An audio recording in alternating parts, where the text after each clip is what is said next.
ओम नमः शिवाय। शिव पुराण रुद्र संहिता खंड 5 अध्याय 29 और 30। शंखचूर्ण का असुर राज्य पर अभिषेक और उसके द्वारा देवों का अधिकार छीना जाना। देवों का ब्रह्मा की शरण में जाना, ब्रह्मा का उन्हें साथ लेकर विष्णु के पास जाना, विष्णु द्वारा शंखचूर्ण के जन्म का रहस्योद्धारण और फिर सबका शिव के पास जाना और शिव सभा में उनकी झांकी करना तथा उनका अभिप्राय प्रकट करना। संत कुमार जी कहते हैं, महर्षि, जब शंखचूर्ण ने तप करके वर प्राप्त कर लिया और वह विवाहित होकर अपने घर लौट आया, तब दानवों और दैत्यों को बड़ी प्रसन्नता हुई। वे सभी असुर तुरंत ही अपने लोक से निकलकर अपने गुरु शुक्राचार्य को और विनयपूर्वक प्रणाम करके अनेकों प्रकार के आदर प्रदर्शित करते हुए उसका स्तवन करने लगे। फिर उसे अपना तेजस्वी स्वामी मानकर अत्यंत प्रेम भाव से उसके पास खड़े हो गए। उधर दंभ कुमार शंखचूर्ण ने भी अपने कुल गुरु शुक्राचार्य को आया हुआ देखकर बड़े आदर और भक्ति से साथ उसे साष्टांग प्रणाम किया।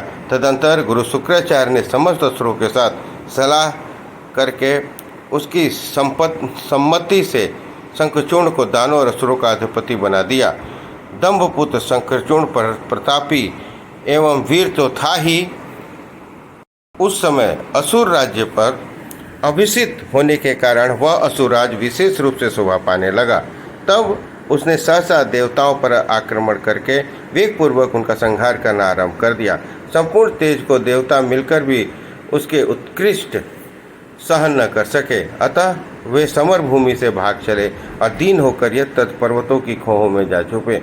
उनकी स्वतंत्रता जाती रही। वे शंखचूर्ण के वशवर्णी होने के कारण प्रभाहीन हो गए। इधर सूरवीर प्रतापी दंभ कुमार दानवरा शंखचूर्ण ने भी संपूर्ण लोकों को जीतकर देवताओं का सारा अधिकार छीन लिया। वह त्रिलोक को अपने अधीन करके संपूर्ण लोकों पर शासन करने लगा और स्वयं इंद्र बनकर सारे यज्ञ भावों को भी हड़पने लगा तथा अपनी शक्ति से कुबेर, सोम, सूर्य, अग्नि, यम, वायु आदि के अधिकारों का बल पराक्रम से संपन्न महावीर शंखचूर्ण समस्त देवताओं, असुरों, दानवों, राक्षसों, गंधर्वों, नागों, किन्नरों, मनुष्यों तथा त्रिलोक के अन्य प्राणियों का एकाक्ष सम्राट था। इस प्रकार महान राजराजेश्वर शंखचूर्ण बहुत ही वर्षों तक संपूर्ण भुवनों के राज्य का उपभोग करता रहा। उसके राज्य में न अकाल पड़ता था, न महामारी, न अशुभ ग्रहों का ही प्रकोप होता था। व्याधि आदि व्याधियों भी उस प्रभाव नहीं डाल पाती थी। यूँ सारी प्रजा सदा सुखी रहती थी। पृथ्वी बिना जोते ही अनेक प्रकार के धान्य उत्पन्न करती थी। नाना प्रकार की औषधियाँ उत्तम उत्तम फलों और रसों से युक्त थी। उत्तम उत्तम मणियों की खजाने थीं। समुद्र अपने तटों पर निरंतर ढेर के ढेर रत्न बिखेरते रहते थे। वृक्षों में सदा पुष्प फल लगे रहते थे। सरिताओं में सुस्वादु नीर बहता रहता था। देवताओं के अतिरिक्त सभी जीव सुखी थे। उनमें किसी प्रकार का विकार नहीं उत्पन्न होता था। चारों वर्णों और आश्रमों के सभी लोग अपने अपने धर्म में स्थित रहते थे। इस प्रकार जब वह त्रिलोक का शासन कर रहा था, उस समय कोई भी दुखी नहीं था। केवल देवता भातृद्रोहवश दुख उठा रहे थे। मुने महाबले श्री कृष्ण का परम मित्र था। साधुत्व भाव वाला वह सदा श्री कृष्ण की भक्ति में निरत रहता था। पूर्व शापवश उसे दानव की योनि में जन्म लेना पड़ा था, परंतु दानव होने पर भी उसकी वृद्धि दानव की सी नहीं थी। फिर प्रिय व्यास जी तदंतर जो पराजित होकर राज्य से हाथ धो बैठे थे, वे सभी सूरगण और ऋषि परस्पर मंत्रणा करके ब्रह्मा जी की सभा को चले। वहां पहुंचकर उन्होंने ब्रह्मा जी का दर्शन किया और उनके चरणों में अभिवादन करके विशेष रूप से उनकी स्तुति की। फिर अकुलापूर्ण अपना सारा वृत्तांत उन्हें कह सुनाया। तब ब्रह्मा उन सभी देवताओं और मुनियों को ढांढस बंधाकर उनके साथ सत्पुरुषों को सुख प्रदान करने वाले वैकुंठ लोक को चले। वहां पहुंचकर देवगणों सहित ब्रह्मा ने रमापति का दर्शन किया। उन्हें मस्तक पर किरीट सुशोभित था, कानों में कुंडल झलमला रहे थे और कंठ वनमाला से विभूषित था। वे चतुर्भुज देव अपने चारों भुजाओं में शंख, चक्र, गदा और पद्म धारण किए हुए थे। श्री विग्रह पर पीताम्बर शोभा दे रहा था और सननंदन नादी सिद्ध उनकी सेवा में नियुक्त थे। ऐसे सर्वव्यापी विष्णु की झांकी करके ब्रह्मा आदि देवताओं तथा मुनीश्वरों ने उन्हें प्रणाम किया और फिर भक्तिपूर्व हाथ जोड़कर उनसे स्तुति करने लगे। देवता बोले, सामर्थ्यशाली वैकुंठाधिपति, आप देवों के देव, लोकों के स्वामी, आप त्रिलोक के गुरु हैं। श्री हरे, हम सब आपके शरणापन्न हुए हैं। आप हमारी रक्षा कीजिए।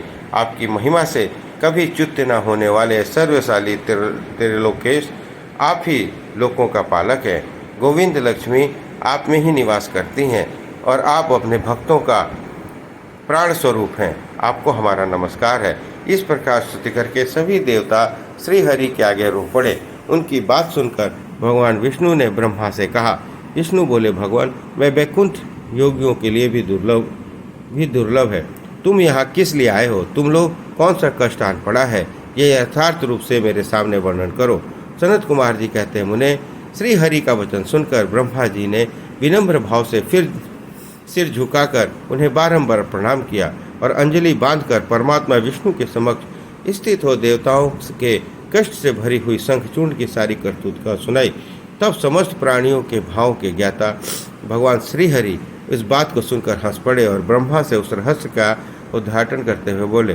भगवान ने कहा, कमल योनि, मैं शंखचूर्ण का सारा वृत्तांत जानता हूँ। पूर्व जन्म में वह तेजस्वी गोप था जो मेरा भक्त था। मैं उसके वृत्तांत के संबंध में रखने वाले इस पुरातन इतिहास का वर्णन करता हूँ। सुनो, इसमें किसी प्रकार का संदेह नहीं करना। गोलोक में मेरे ही रूप श्री कृष्ण रहते थे। उनकी स्त्री श्री राधा नाम से विख्यात है। वह जगत जननी और प्रकृति की परमोत्कृष्ट पांचवी मूर्ति है। वही वहाँ सुंदर रूप में विहार करने वाली है। उनके अंग में अद्भुत बहुत से गोप और गोपियाँ भी निवास करती हैं। वे नित्य राधा कृष्ण के अनुवर्तन करते हुए उत्तम क्रीड़ा में तत्पर रहते हैं। वही गोप इस समय शंभु की इस लीला से मोहित होकर शापवश अपने को दुख देने वाली दानवी योनि में को प्राप्त हुआ है। श्री कृष्ण ने पहले ही रुद्र के त्रिशूल से उसकी मृत्यु निर्धारित कर दी है। इस प्रकार वह दानव देह का परित्याग करके पुनः कृष्ण पार्षद हो नहीं करना चाहिए। चलो, हम दोनों शंकर की शरण में चले। वे शीघ्र ही कल्याण का विधान करेंगे। अब हमें, तुम्हें और समस्त देवताओं को निर्भय हो जाना चाहिए। सनत कुमार जी कहते हैं, मुने यूँ कहकर ब्रह्मा सहित विष्णु शिवलोक को चले। मार्ग में मन ही मन भक्त वत्सल सर्वेश्वर शंभु का स्मरण करते जा रहे थे। व्यास जी इस प्रकार वे रमापति विष्णु ब्रह्मा के साथ उसी समय उस शिवलोक में जा पहुँचे जो महान दिव्य निराधार भौतिकता से रहित। वहाँ पहुंचकर उन्होंने शिव जी की सभा का दर्शन किया। वह ऊंची और उत्कृष्ट प्रभाव वाली सभा प्रकाशयुक्त शरीरों वाले शिव पार्षदों से घिरी होने के कारण विशेष रूप से शोभित हो रही थी। उन पार्षदों का सुंदर शरीर कांति से युक्त महेश्वर के रूप के सदृश था। उनकी 10 भुजाएं थी, 5 मुख और नेत्र 3 थे। गले में नील चिन्ह तथा शरीर का वर्ण अत्यंत गौर था। वे सभी श्रेष्ठ रत्नों से युक्त रुद्राक्ष और भस्म के आभरण से वशीभूत थे। वह मनोहर सभा नवीन चंद्रमंडल के समान आकार वाली और चौकोर थी। उत्तम मणियों और हीरों के हार से वह सजाई गई थी। अमूल्य रत्नों के बने हुए कमल पात्रों से सुशोभित थी। उसमें मणियों की जालियों से युक्त गवाक्ष बने थे, जिससे वह विचित्र दिख रही थी। शंकर की इच्छा से उसमें पद्य रागमणि जड़ी हुई थी, जिससे वह अद्भुत सी लग रही थी। वह इसमें एकांत करमणि की बनी हुई सैकड़ों सीढ़ियों से युक्त थी। उसमें चारों ओर इंद्रनील मणि के खंभे लगे थे, जिन पर स्वर्ण सूत्र से ग्रथित चंदन के सुंदर पल्लव लटक रहे थे, जिससे वह मन को मोह लेती थी। वह सुंदर व भली भांति संस्कृत और सुगंधित वायु से सुवासित थी।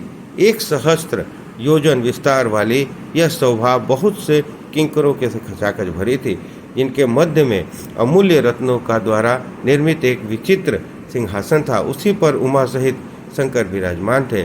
उन्हें सुरेश्वर विष्णु ने देखा। वे तारकाओं से घिरे हुए चंद्रमा के समान लग रहे थे।